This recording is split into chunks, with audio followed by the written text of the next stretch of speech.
abs. How do you get them? Everybody wants them. How do you get them? What's going on, guys?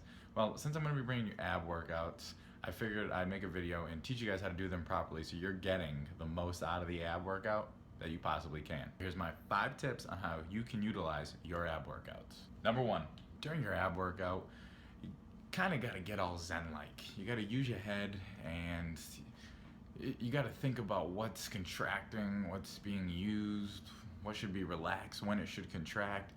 So just try to do the mind and the muscle. You know what I mean? So when you're crunching forward, try to be your core. Try to think of your abs crunching together. Don't just be flailing around doing some of these, flopping back and forth and thinking you're gonna get the 6-pack that you see on some magazine or something. Because that ain't gonna happen. Dos. Make sure your core is contracted when you're doing your exercise. So, for example, the biggest thing I see when I'm training clients can be when they're in a plank. When they're in a plank, somebody's holding that plank and they're like, this is easy, I could do this all day. Well, then I try to explain that you're not doing it right. What you need to be doing is you need to be in that plank and you need to have your abs contracted. If they're not contracted, they're not really being used, they're just hanging out. Then you're just wasting your time.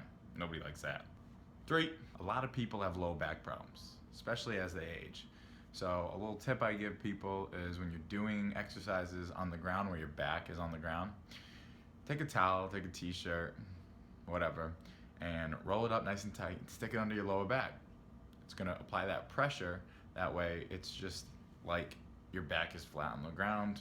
So when you do some leg lifts or you crunch forward, that space isn't there. Therefore, it's gonna allow you to use your abs more. That way, instead of pain, you're getting a result, and that's always good. Your chin. It's simple.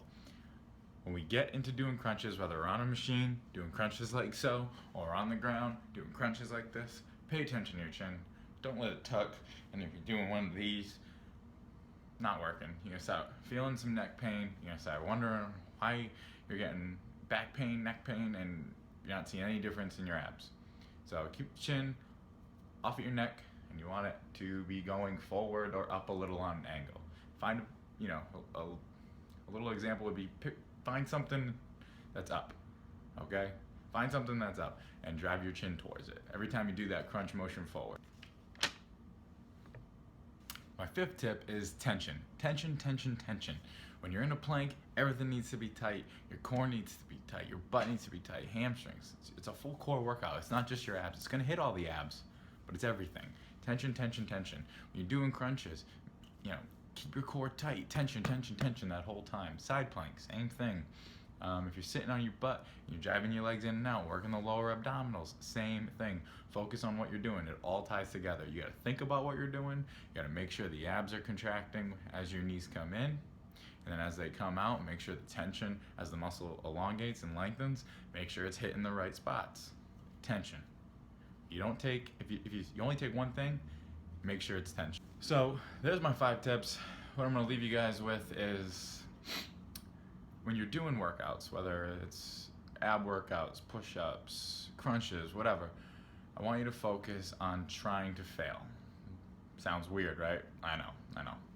So what I mean is if you're trying to do 20 sit-ups, say you're trying to do 20 sit-ups, take my 5 tips and make those sit-ups the hardest sit-ups you've ever done in your life. Make it burn at 5 and push to the 20 mark.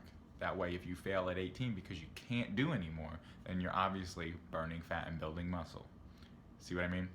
So whatever you're doing, lose your ego and make sure that those muscles are contracting in your mind, and it all starts here. Because if you don't have this, then you're not gonna get the results, I promise. All right? Make the workout the hardest workout that you can possibly make it. And if your goal is 20 and you're getting 17 because it just burns so bad you can't do the last 3, then you're doing it right, I promise. So, I'm Pat Charette. I'll talk to you later.